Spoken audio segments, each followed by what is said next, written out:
Bonjour, bienvenue à cette 4e vidéo sur le petit catéchisme de Martin Luther. Le premier des 10 commandements dit « Tu n'auras pas d'autre Dieu devant moi ». Mais qu'est-ce que ça veut dire avoir un Dieu? Qu'est-ce que Dieu nous demande au juste avec ce commandement? Pour répondre à ces questions, je vous propose d'aller à la découverte des vérités fondamentales de la Bible.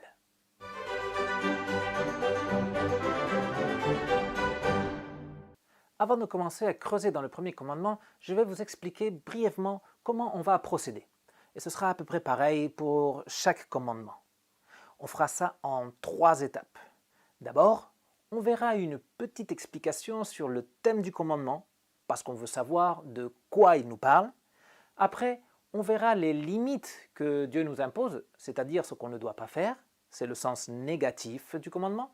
Et finalement, on verra les actions que Dieu attend de nous, ce que Dieu nous demande de faire. C'est le sens positif du commandement. Bien, on va commencer par le premier commandement. On le trouve dans l'Exode chapitre 20, verset 3. « Tu n'auras pas d'autre Dieu devant moi ». Avoir un Dieu, c'est lui donner son cœur, faire des sacrifices et des efforts pour lui plaire et lui faire une entière confiance. En fin de compte, c'est faire de lui notre priorité, l'objet de nos pensées et de nos projets. Avoir un Dieu, c'est aussi lui attribuer le bien qu'on reçoit et espérer son soutien et son aide dans tous les besoins. Celui qui possède un Dieu va se soumettre à sa volonté et va l'honorer pour tous les bienfaits. C'est ce qu'on appelle l'adoration. Dans le premier commandement, Dieu nous dit ce qu'on ne doit pas faire, avoir d'autres dieux. C'est ce qu'on appelle l'idolâtrie, c'est-à-dire qu'on ne doit pas se soumettre, honorer et adorer autre chose qui ne soit pas le Dieu de la Bible. Quand on parle d'idolâtrie, on pense tout de suite à l'Antiquité. Il y avait Zeus chez les Grecs, Jupiter chez les Romains, Osiris ou Ra chez les Égyptiens. Ce genre d'idolâtrie, c'est ce qu'on appelle l'idolâtrie grossière, c'est-à-dire une idolâtrie qui est évidente. Les gens se prosternaient devant des statues, ils présentaient des offrandes et des sacrifices, ils construisaient des monuments pour les honorer, etc. Cette idolâtrie grossière et évidente est pointée du doigt dans Romains 1, 25. Eux qui ont remplacé la vérité de Dieu par le mensonge et qui ont adoré et servi la créature au lieu du Créateur, qui est béni éternellement. Amen. Sans la révélation de Dieu, les gens ne connaissent Dieu que par la nature et par la conscience, comme on l'a vu dans la précédente vidéo. Mais au lieu de chercher à savoir si Dieu s'était révélé, ils ont choisi de s'inventer des dieux et d'adorer les choses créées, comme les animaux, les astres ou les forces de la nature. L'idolâtrie grossière continue d'exister aujourd'hui. Non seulement dans les pays ou les religions où on continue d'adorer des statues. Quand quelqu'un ne sort jamais de chez lui sans son porte-bonheur, il démontre qu'il met sa confiance en cet objet et pas en Dieu. Quand quelqu'un lit un horoscope pour savoir ce qui va lui arriver dans la journée, il démontre qu'il fait plus confiance à l'influence des astres qu'au Dieu qui a créé les astres et qui s'est révélé dans la Bible. Tout comme il y a une idolâtrie grossière, il y a aussi une idolâtrie plus subtile. Et celle-là, on peut la voir un peu partout. L'idolâtrie subtile consiste à craindre et aimer quelque chose plus que Dieu et à lui faire davantage confiance qu'à Dieu. Voyons un premier exemple en lisant Matthieu 10, 28. « Ne redoutez pas ceux qui tuent le corps, mais qui ne peuvent pas tuer l'âme. Redoutez plutôt celui qui peut faire périr l'âme et le corps en enfer. » Il y a des gens qui sont prêts à faire n'importe quoi pour être acceptés ou pour ne pas être exclus d'un groupe ou d'un travail. Ils vont jusqu'à faire du mal simplement pour qu'on ne se moque pas d'eux et pour avoir des amis. Ils craignent l'autre plus que Dieu. C'est de l'idolâtrie. On trouve un deuxième exemple d'idolâtrie subtile dans Colossiens 3, 5. « Faites donc mourir en vous la soif de posséder, qui est une idolâtrie. » L'avarice est une idolâtrie subtile. Quand on pense que l'argent va pouvoir nous donner tout ce qu'on a besoin ou que l'argent va nous aider à nous en sortir dans la vie, on est en train de faire plus confiance à l'argent qu'à Dieu. C'est de l'idolâtrie. On a un troisième exemple d'idolâtrie subtile dans Matthieu 10, 37. « Celui qui aime son père ou sa mère plus que moi n'est pas digne de moi, et celui qui aime son fils ou sa fille plus que moi n'est pas digne de moi. » Quand on préfère passer du temps en famille plutôt que d'aller au culte et méditer la parole de Dieu, c'est qu'on aime la famille plus que Dieu. Aussi, quand on préfère pratiquer un sport, Être sur les réseaux sociaux, prendre soin de sa voiture ou de son jardin plutôt que d'aller au culte et méditer la parole de Dieu, c'est qu'on aime ces choses plus que Dieu.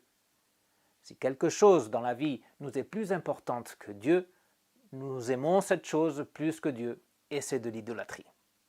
On trouve un dernier exemple d'idolâtrie subtile dans Proverbe 3,5. Confie-toi en l'Éternel de tout ton cœur et ne t'appuie pas sur ton intelligence. Quand on fait plus confiance aux médecins ou à la science qu'à Dieu, on est dans l'idolâtrie subtile.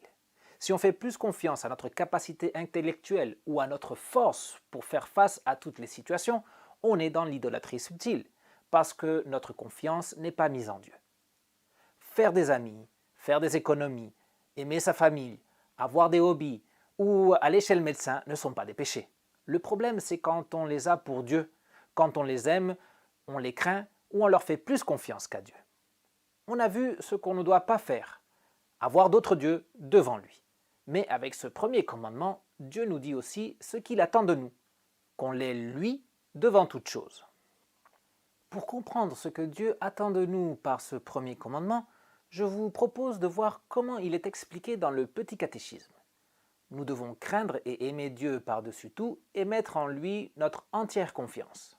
Tout d'abord, nous devons craindre Dieu, mais craindre Dieu, ce n'est pas avoir peur de lui.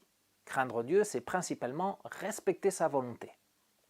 On lit dans Genèse 17:1 « Lorsqu'Abraham fut âgé de 99 ans, l'Éternel apparut à Abraham et lui dit « Je suis le Dieu Tout-Puissant, marche devant moi et sois intègre. » Un enfant évite de faire ce qui est mauvais devant son père.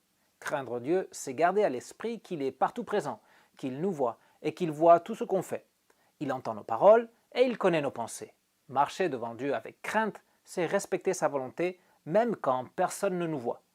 Craindre Dieu, c'est faire ce qui lui plaît, agir de telle façon qu'il soit fier de nous.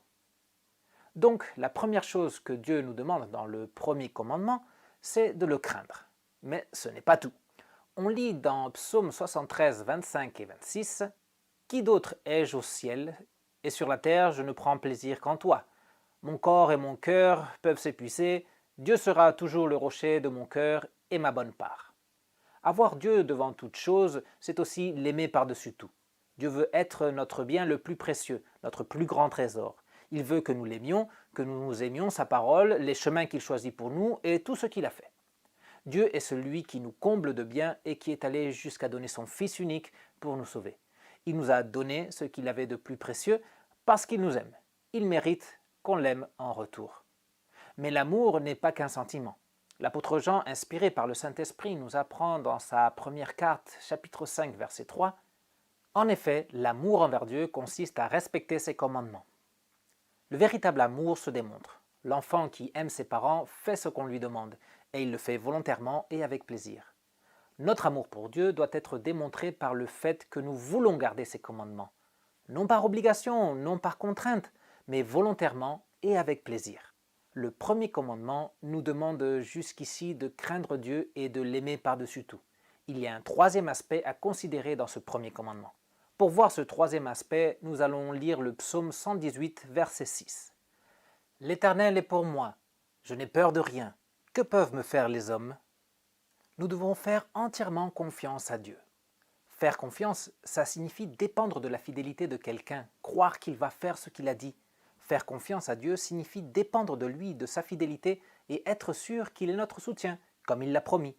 Quand on fait entièrement confiance à Dieu, on a l'assurance qu'il nous bénit et qu'on peut attendre de lui l'aide et le secours dont on a besoin. Regardez ce qui nous est dit dans le psaume 42, 12. « Pourquoi être abattu, mon âme, et pourquoi gémir en moi? Espère en Dieu, car je le louerai encore, il est mon salut et mon Dieu. » Normalement, Dieu vient en notre aide par des moyens ordinaires. Par exemple, quand on tombe malade, on va chez le médecin et on prend les médicaments qu'il nous indique. Mais on doit garder à l'esprit que notre vie dépend entièrement de Dieu et pas des moyens qu'il utilise pour nous venir en aide. Quand les moyens existants sur la terre ne sont plus efficaces, on ne doit pas désespérer, mais faire confiance à Dieu, croire qu'il peut encore nous aider. De cette façon, on montre que nous dépendons uniquement de lui et que nous nous en remettons à lui. Quand on craint Dieu, qu'on l'aime par-dessus tout et qu'on lui fait entièrement confiance, nous n'avons pas d'autre Dieu devant lui. Dieu est véritablement notre Dieu. On lit dans Matthieu 6, 21. En effet, là où est ton trésor, là aussi sera ton cœur. Craindre Dieu, l'aimer par-dessus tout et lui faire entièrement confiance sont des choses qui se passent dans le cœur. Dans ce commandement, Dieu se veut notre trésor et nous demande notre cœur, tout notre cœur. Le premier commandement est le plus important de tous. Tous les autres commandements dépendent de celui-ci. Pour ceux qui ne considèrent pas Dieu comme leur trésor, il n'y a aucun intérêt à garder les commandements.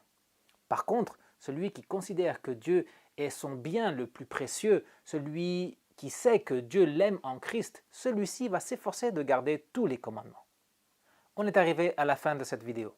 Réponds maintenant au quiz qui se trouve dans la description et on se retrouve bientôt pour continuer notre étude des vérités fondamentales de la Bible. Ciao!